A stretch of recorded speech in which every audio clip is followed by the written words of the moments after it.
Bonjour à tous. Je m'appelle Pauline Guettem. Je travaille chez Lucas. Lucas, c'est une société au service du salarié qui propose des logiciels pour simplifier, alléger, fluidifier les processus RH et administratifs. Ça fait 6 ans que je travaille dans cette société et aujourd'hui, je m'occupe d'une équipe commerciale. Donc avec mon équipe, on essaye de signer des contrats avec des sociétés de plusieurs milliers de collaborateurs. Et également qui je suis lilloise pure souche, donc j'ai fait une grande partie de ma vie à Lille. Et il y a 1 an et demi, j'ai décidé de déménager à Marseille. Donc aujourd'hui, j'aurais pu vous parler de mon débat intérieur. Est-ce que je préfère la bière ou le pastis? Non. Je vais plutôt vous parler du travail de demain, évidemment, qui est le sujet du jour.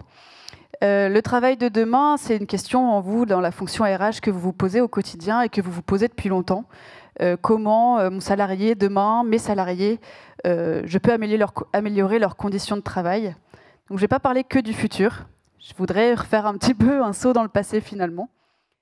Et donc reprendre quelques décennies et les grands enjeux que vous, dans la fonction RH, vous avez rencontrés en 2010 par exemple. En 2010, c'est un peu l'arrivée des premiers logiciels SaaS.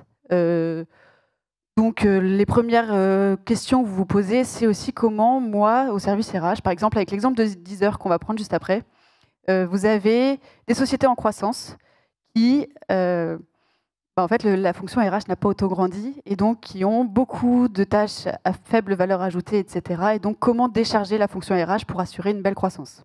On viendra dessus.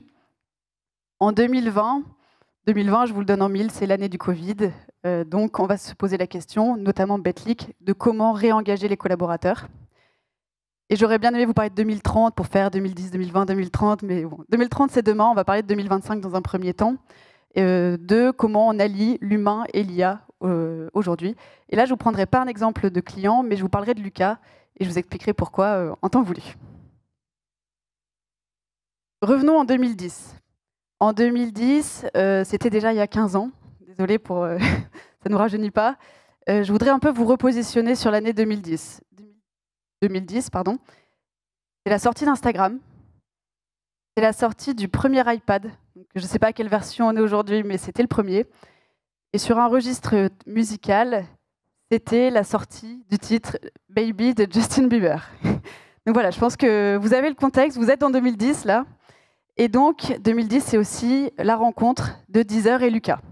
Deezer, c'est une plateforme de streaming musical, pour rester sur le thème Justin Bieber, et qui est une société qui a beaucoup grandi, une société française, qui est passée très rapidement de 100 à 500 à 1000 collaborateurs, présents en France, mais aussi dans des pays européens, et qui se pose la question, en fait, oui, ma société grandit énormément, mais moi, ma fonction RH, elle n'a pas autant grandi. Comment demain, donc c'est la problématique de Saillon que vous voyez du coup là à l'écran, la DRH qui se dit, en fait, moi j'ai trop de tâches dans mon équipe. Par exemple, est-ce que tel collaborateur qui arrive dans 5 jours a bien son badge pour arriver le jour où il va arriver? C'est 1 milliard de post-it qu'elle a devant son écran, etc. Donc elle se dit, il est peut-être temps de décharger des fonctions, des actions, des tâches qui n'ont pas forcément de grande valeur ajoutée pour son département, aux collaborateurs et aux managers.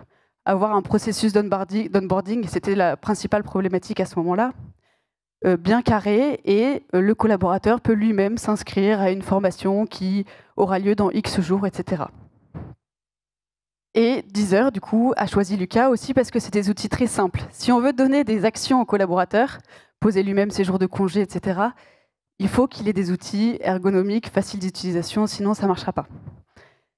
Et Serge, qui est derrière Saillon sur la photo, grâce à Lucas, a pu enfin repasser les 80% de son temps dédié au recrutement et à l'accompagnement des collaborateurs.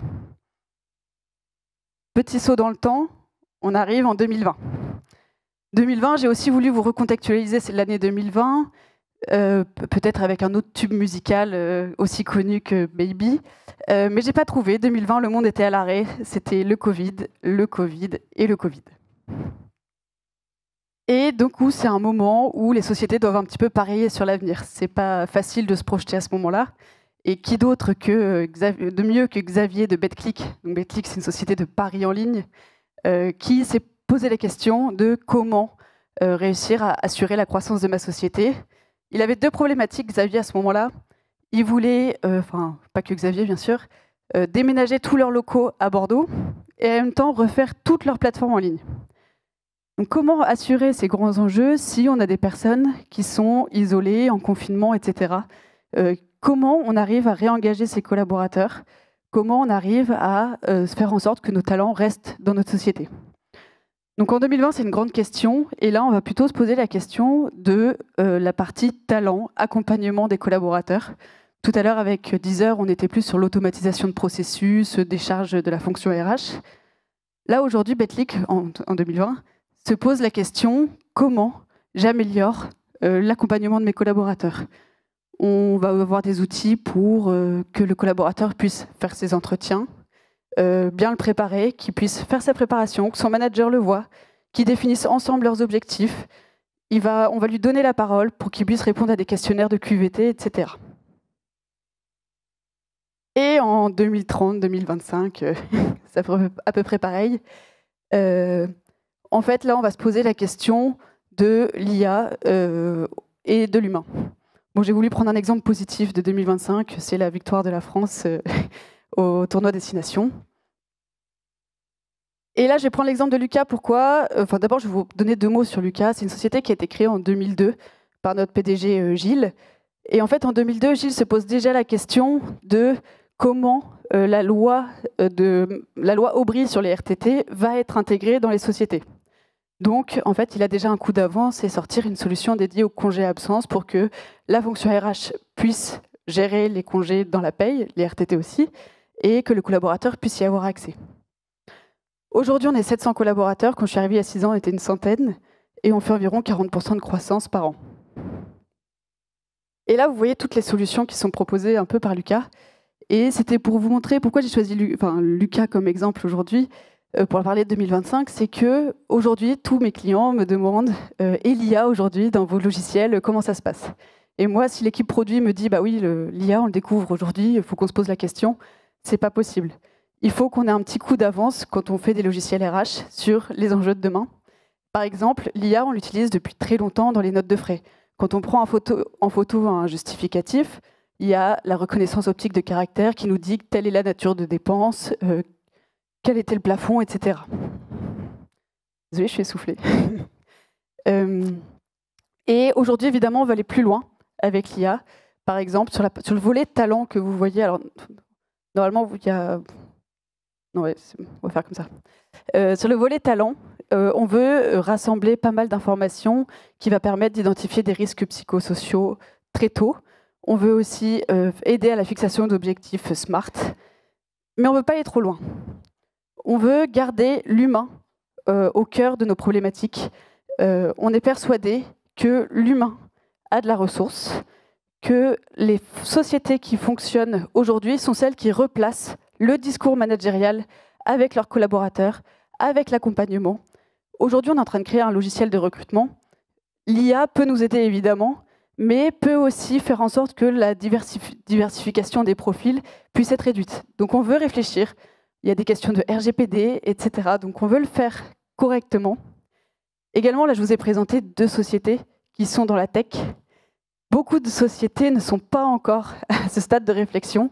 Si on va trop loin aussi sur l'IA, on n'a pas envie non plus de perdre toute une partie de sociétés qui ne sont pas aussi avancées. Et donc, on veut replacer l'humain à tout prix avant l'IA. Donc voilà, si vous souhaitez parler de vos enjeux de 2025, de 2030, ce sera avec plaisir sur notre stand. Et si vous voulez parler de le pastis ou la bière, ce sera avec plaisir. Merci beaucoup.